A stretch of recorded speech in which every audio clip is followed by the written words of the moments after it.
So in this video, we're going to take a look at the false grip ring chins. If you haven't watched the false grip video, or if you don't have a false grip hang, you want to watch that video and work on that first. But the false grip on the rings looks something like this, halfway between above the rings and below the rings, sitting on the wrist.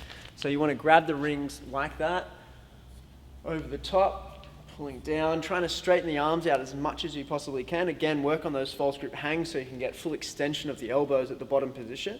And then from here, we're going to pull as high as we possibly can, trying to pull to the bottom of the chest, little arch in the back and keeping the scapula depressed. This is going to be really helpful for the muscle up. So if you're working towards a muscle up, this is a great progression for that. So we're going to grab the rings in false grip, we're going to lower ourselves down, that full extension from the bottom. We're going to pull explosively, trying to pull and turn the rings into the chest, the bottom of the chest, as low down as we can. That's going to make the transition a lot easier. So I'll just show you a couple of reps here. So we go here, full hang, pull, explode.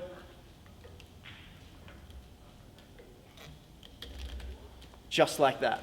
If you find that you're losing the false grip, I was almost losing the false grip on that third rep just then, just make sure you go back to that earlier progression, working on either false grip rows, so like this variation here, where you're working on false grip rows, or you're working on your false grip hangs to get that really solid false grip for this movement.